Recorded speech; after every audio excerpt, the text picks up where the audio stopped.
Assalamualaikum warahmatullahi wabarakatuh. Perkenalkan, kami dari kelompok 8 akan membahas tentang pendapatan nasional. Sebelum kami memasuki materinya, izinkan kami memperkenalkan diri kami. Nama saya Muhammad Zakir Ramadan, jurusan akuntansi. Saya Zahrotul Munawaro dari program studi akuntansi. Saya Natasha Novi Hairunisa, prodi akuntansi. Saya Zihan Genane Risa Arifia Natasha Ruslan dari prodi akuntansi. Pertama, kita akan membahas tentang definisi pendapatan nasional. Pendapatan nasional adalah alat yang digunakan untuk mengukur tinggi rendahnya tingkat kehidupan dan kemakmuran dalam suatu negara. Pendapatan nasional juga sebagai suatu tolak ukur yang digunakan untuk memperhitungkan suatu perekonomian negara untuk memperoleh gambaran tentang perekonomian yang sudah dicapai dan nilai pengeluaran yang diproduksi. Data pendapatan nasional yang sudah diperoleh dapat digunakan untuk membuat perkiraan tentang perekonomian di masa yang akan datang. Selanjutnya ada manfaat-manfaat pendapatan nasional.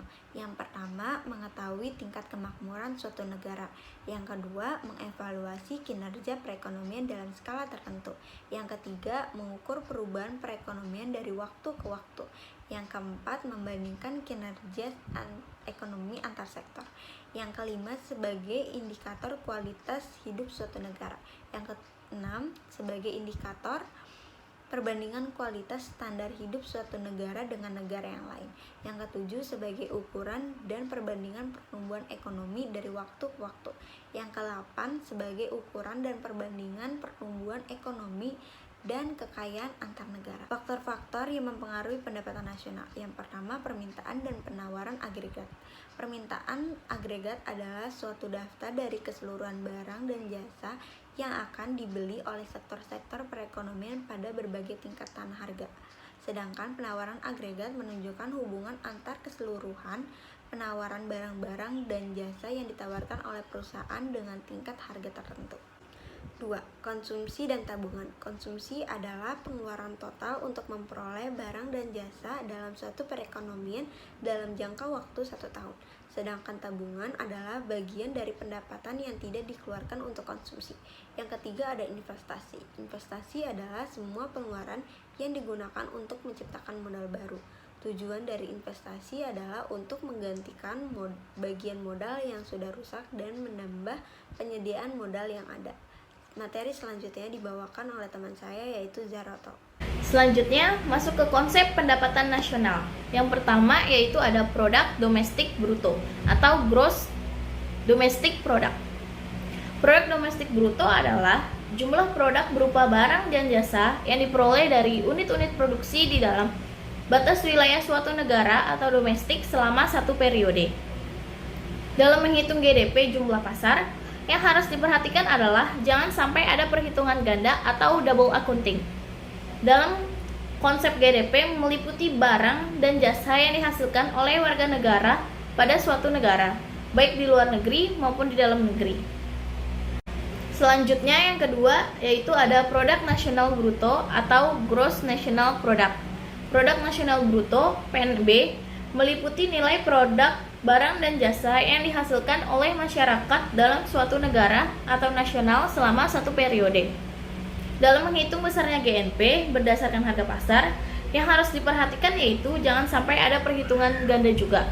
Dalam GNP ini, hasil produksi barang dan jasa yang dihasilkan oleh warga negara yang berada di dalam negeri maupun di luar negeri, tetapi tidak termasuk hasil produksi perusahaan asing yang beroperasi di wilayah negara tersebut. Contoh, GDP negara A sebesar 6.500.900. Pendapatan penduduk negara A yang ada di negara B sebesar 200.500. Dan pendapatan penduduk asing di negara A sebesar 325.800. Maka berapa jumlah GNP-nya? GNP dapat dirumuskan yaitu GDP ditambah pendapatan neto dari luar negeri. Nah, GDP di sini sebesar 6.500.900 ditambah dengan penduduk negara A yang ada di negara B sebesar 200.500 lalu dikurang dengan penduduk asing di negara A sebesar 325.800. Jadi jumlah GNP yaitu sebesar 6.375.600. Selanjutnya yang ketiga yaitu ada produk nasional neto atau net national product. Produk nasional neto NNP adalah jumlah GDP yang dikurangi dengan barang modal sebagai penggantian. Penyusutan bagi peralatan yang digunakan untuk memproduksi barang dalam proses produksi umumnya bersifat tafsiran, sehingga dapat menimbulkan kesalahan meskipun relatif kecil. Penyusutan adalah berkurangnya barang yang sudah lama karena pemakaiannya. Contohnya yaitu penyusutan alat di perusahaan A sebesar 11.400. Maka berapa jumlah NNP-nya?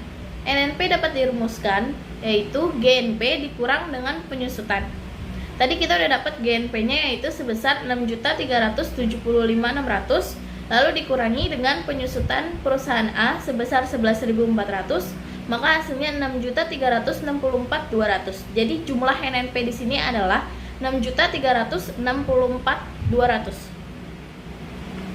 Selanjutnya akan dibacakan oleh Jihan Gina Nerisha.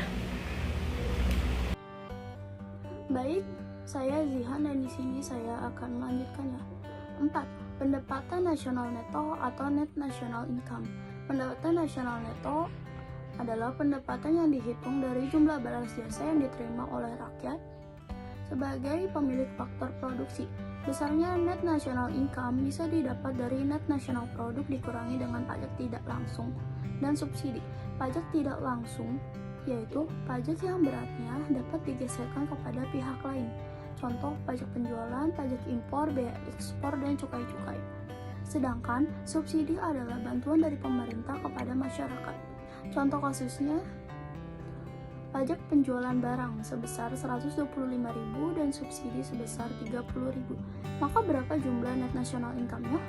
Rumus dari net national income yaitu net national income sama dengan net national product dikurangi pajak tidak langsung ditambah subsidi, sama dengan 6.364.200 dikurangi 125.000 ditambah 30.000.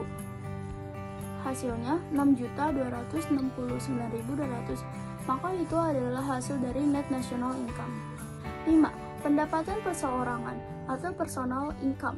Pendapatan perseorangan adalah jumlah pendapatan yang diterima oleh setiap penduduk dalam masyarakat, termasuk pendapatan yang didapatkan tanpa memberikan suatu kegiatan yang lainnya. Pendapatan perseorangan dapat diperhitungkan dari net national income dikurangi dengan pajak, laba yang tidak dibagi, iuran pensiun, dan asuransi. Dalam pendapatan perseorangan, termasuk juga pembayaran transfer atau transfer payment. Transfer payment adalah pembayaran di negara-negara yang dibayarkan kepada orang-orang tertentu. Dan pembayaran tersebut bukan merupakan balas jasa atas keikutsertaannya dalam proses produksi tahun sekarang, melainkan sebagai balas jasa untuk tahun-tahun sebelumnya, atau juga bisa penerimaan yang bukan balas jasa proses produksi pada tahun tertentu, tetapi diambil dari sebagian pendapatan nasional tahun yang lalu. Contohnya pembayaran dana untuk orang yang pensiun, tunjangan sosial untuk para pengangguran, tunjangan untuk bekas para pejuang, dan tambahan utang pemerintah dan sebagainya. Contoh kasusnya transfer payment sebesar 30.000, pajak perseorangan sebesar 25.000, laba ditahan sebesar 41.500, iuran pensiun sebesar 23.800, asuransi sebesar 50.000. Maka berapa jumlah dari personal income-nya? Personal income sama dengan net national income ditambah transfer payment dikurangi iuran sosial ditambah asuransi ditambah laba ditahan ditambah pajak perseorangan, sama dengan 6.269.200 ditambah 30.000 dikurangi 23.800 ditambah 50.000 ditambah 41.500 ditambah 25.000, sama dengan 6.269.200 ditambah 30.000 dikurangi 140.300. maka hasilnya yaitu 6.439.500. Itu merupakan hasil dari personal income-nya. 6. Pendapatan yang siap dibelanjakan atau disposable income. Pendapatan yang siap dibelanjakan adalah pendapatan yang siap untuk dibelanjakan atau dimanfaatkan. Disposable income diperoleh dari personal income setelah dikurangi dengan pajak langsung. Pajak langsung adalah pajak yang beratnya tidak bisa dialihkan kepada pihak lain atau langsung ditanggung jawab oleh wajib pajak. Contoh kasusnya, pajak pendapatan sebesar 132.900, maka berapa jumlah disposable income-nya? Disposable income sama dengan personal income dikurangi pajak langsung, sama dengan 6.439.500 dikurangi 132.900, sama dengan 6.306.600, maka itu adalah hasil dari disposable income-nya. Baik, selanjutnya akan dilanjutkan oleh Zaki. Metode perhitungan pendapatan nasional. 1. Pendekatan produksi. Pendekatan ini menekankan pada kegiatan yang menciptakan nilai tambah, value added. Maka dari itu, perhitungan hanya mencakup perhitungan nilai tambah pada sektor produksi. Rumus perhitungan pendapatan nasional dengan pendekatan produksi adalah sebagai berikut. Y sama dengan P1 kali Q1 ditambah P2 kali Q2 ditambah PN kali QN.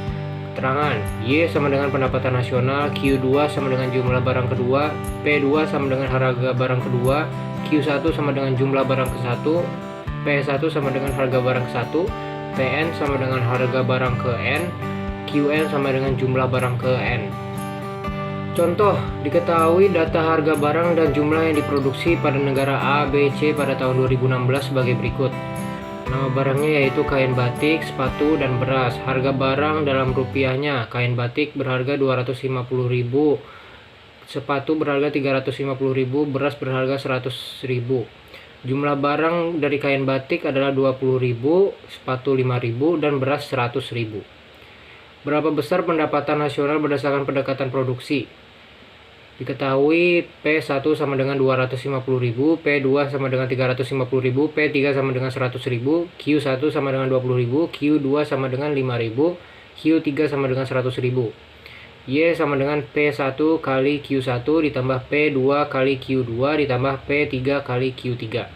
Y sama dengan 250.000 dikali 20.000 ditambah 350.000 dikali 5.000 ditambah 100.000 dikali 100.000. Yaitu hasilnya Y sama dengan 16.750.000.000. Pendekatan pendapatan. Berdasarkan pendekatan pendapatan nasional dihitung dengan menjumlahkan seluruh pendapatan yang diterima masyarakat sebagai balas jasa yang mereka terima dalam proses produksi. Perhitungan pendapatan nasional dengan pendekatan pendapatan dapat menggunakan rumus berikut. Y sama dengan R tambah W tambah I ditambah P. Keterangan, Y sama dengan pendapatan nasional, W sama dengan wages atau upah, R sama dengan rent atau sewa, I sama dengan interest atau bunga, P sama dengan profit atau laba. Contoh, diketahui data pendapatan sebagai berikut. Sewa tanah 60.000, upah 350.000, bunga modal 50.000, laba usaha 30.000. Hitunglah pendapatan nasional menurut pendekatan pendapatan. Y sama dengan R tambah W tambah I ditambah P. Y sama dengan 60.000 ditambah 350.000 ditambah 50.000 ditambah 30.000. Y sama dengan 490.000. Dimana di dalam soal ini dituliskan dalam miliar rupiah, yaitu 490 miliar. Pendekatan pengeluaran. Pada pendekatan ini, pendapatan nasional dihitung dengan cara menjumlahkan permintaan akhir dari para pelaku ekonomi dalam suatu negara. Perhitungan pendapatan nasional dengan pendekatan ini sebagai berikut. Y sama dengan C tambah I tambah G ditambah dalam kurung X kurang M tutup kurung. Keterangan, Y sama dengan pendapatan nasional, G sama dengan pengeluaran pemerintah, C sama dengan pengeluaran konsumsi, X sama dengan ekspor, I sama dengan pengeluaran investasi, M sama dengan import. Contoh, berdasarkan informasi yang diberikan pada soal diperoleh data berikut. Pengeluaran konsumsi sama dengan 25 miliar rupiah. Investasi pengusaha sama dengan 10 miliar rupiah. Ekspor sama dengan 17 miliar rupiah. Impor sama dengan 7 miliar rupiah. Pengeluaran pemerintah sama dengan 30 miliar rupiah. Pendapatan nasional Y sama dengan C tambah I tambah G tambah dalam kurung X kurang M tutup kurung. Y sama dengan 25 miliar ditambah 10 miliar ditambah 30 miliar ditambah dalam kurung 17M dikurang 7M tutup kurung. Y sama dengan 75 miliar. Berdasarkan hasil perhitungan diperoleh besar pendapatan nasional adalah 75 miliar rupiah.